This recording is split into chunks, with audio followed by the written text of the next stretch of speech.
السلام عليكم ورحمة الله. طبتم وطابت أوقاتكم بكل خير متابعي الكرام، أهلا وسهلا ومرحبا بكم معنا في هذه النشرة الجوية الخاصة والحصرية على الجزائر. وقبل البداية أريد أن أشكركم بوصول القناة إلى أكثر من 300 مشترك. شكرا على تفاعلكم معنا، وإذا كنت أول مرة تشاهد الفيديو لا تبخل علينا باللايك والاشتراك فضلا وليس أمرا، وشكرا لكم. إذا متابعي الكرام، أجواء ممطرة إن شاء الله خلال هذا الأسبوع، نسأل الله الثبات لهذه التوقعات والمزيد من الخيرات. ستكون منخفضات قطبية ستدخل إلى البلاد إن شاء الله محملة بأمطار غزيرة وثلوج، أحيانا ستكون أمطار عاصفية كما هو مبين أمامكم، وستهم جل المناطق الشمالية والشرقية وكذلك المناطق الساحلية. نسأل الله الثبات لهذه التوقعات. ولكي لا نطيل عليكم نستهل نشرتنا بداية من مساء اليوم، حيث ارتقب بحول الله بعد التساقطات على ولاية المشرية والجلفة وبسكرة وتيارت، وكذلك تساقطات غزيرة ووفيرة على ولاية وهران والجزائر العاصمة والمناطق المحيطة المدية والشلف، وكذلك عين صغرى وبوسعادة وبريكة وبسكرة، وأمطار غزيرة على ولاية سطيف وبجاية وجيجل، حيث ولاية جيجل ستعرف أمطار عاصفية وقوية، وكذلك الشريع والميلية سنطينة وعين ملية، وكذلك برصباط ستعرف تساقطات أمطار غزيرة ووفيرة إن شاء الله. ولا التساقطات على الأقاليم الصحراوية على البيض الحاج الدين والمشرية وعين الصفراء والقصدية.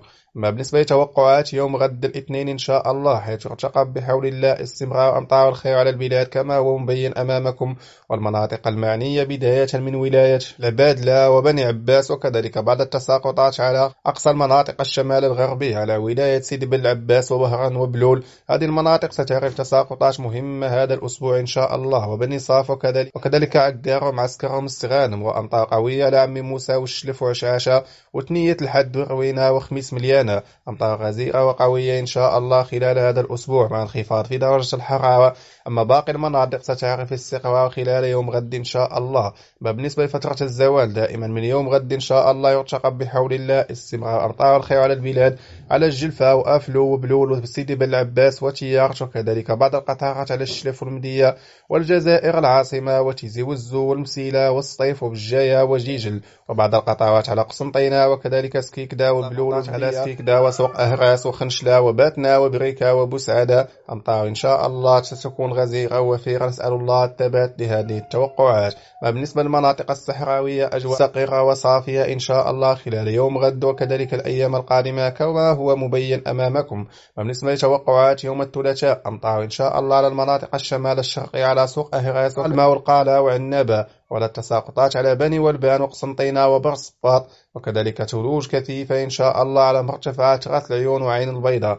تساقطات على ولاية الجزائر وبومرداس وكذلك عشعاشة، أمطار معتدلة وخفيفة خلال يوم الثلاثاء إن شاء الله، وستكون بعض القطارات على المشرية. أما بالنسبة لتوقعات الشهر القادم بحول الله، يرتقب دخول منخفضات قطبية عملاقة محملة بأمطار عاصفية وثلوج كثيفة، هي بداية من يوم الأربعاء على ولاية عنابة وقالما وبرصباط وقسنطينة وبني والبان وسكيكدا، وأمطار قوية وعاصفية على الشريعة المناطق الساحلية والميلية فرجيوة وقسنطينة وكذلك جيجل وخواطع وبجاية وسطيف وبني كسيلة وتيزي والزو وبومرداس والجزائر العاصمة والبويرة وأقبو وتابلاط والبليدة وحجور. كل هذه المناطق ستعرف تساقطات غزيرة إن شاء الله، وتساقطات ثلوج كثيفة على عين والماء وبرج بوعريج كذلك سطيف وخواطع. ستعرف تساقطات ثلوج إن شاء الله بداية من صبيحة يوم الأربعاء، وستستمر التساقطات على البلاد وصولا إلى المناطق الصحراوية والمناطق الساحلية. كل هذه المناطق التي أخبرناكم قبل قليل على مسامعكم ستعرف تساقطات غزيرة وفيرة إن شاء الله.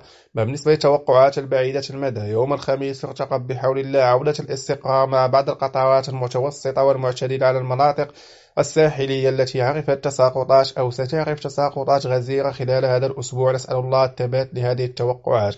أما بالنسبة ليوم الجمعة، يرتقب بحول الله دخول منخفض قطبي ثاني سيمجل المناطق الشمال الغربي والشرقي والولايات المعنية بداية من عنابة وكذلك بوحجة قالة والطارف والبسباس وكذلك بوشقوف وسوق أهراس والمنزا وكذلك ثلوج كثيفة على مرتفعات قسنطينة وبرصباط وتاملوكا وعين مليلة وعين البيضاء والشمرة وخنشلة وبوحمامة وكذلك أغيس وباتنا، وثلوج قوية على تبسة والشريعة والجرف. كل هذه المناطق ستغيب ثلوج قطبية، وسيكون انخفاض حاد في درجة الحرارة كما هو مبين أمامكم: 0 درجة على خنشلة، وناقص درجة على باتنا، وناقص درجة على سطيف. أمطار قوية على جيجل وسكيكدا وعنابة وتيزي والزو والجزائر العاصمة والمدية والشلف، وكأمطار قوية على فوريا والتنس وروينة وخميس مليانة وعمي موسى. وتسأل الله الثبات لهذه التوقعات. يوم الجمعة يوم ممطر بامتياز، وستستمر هذه التساقطات طيلة اليوم إن شاء الله، وأحيانا ستكون من مستوى إنديري باللون البرتقالي كما هو ظاهر أمامكم على تيزي والزو وبومرداس والبويرة وبني كسيلة،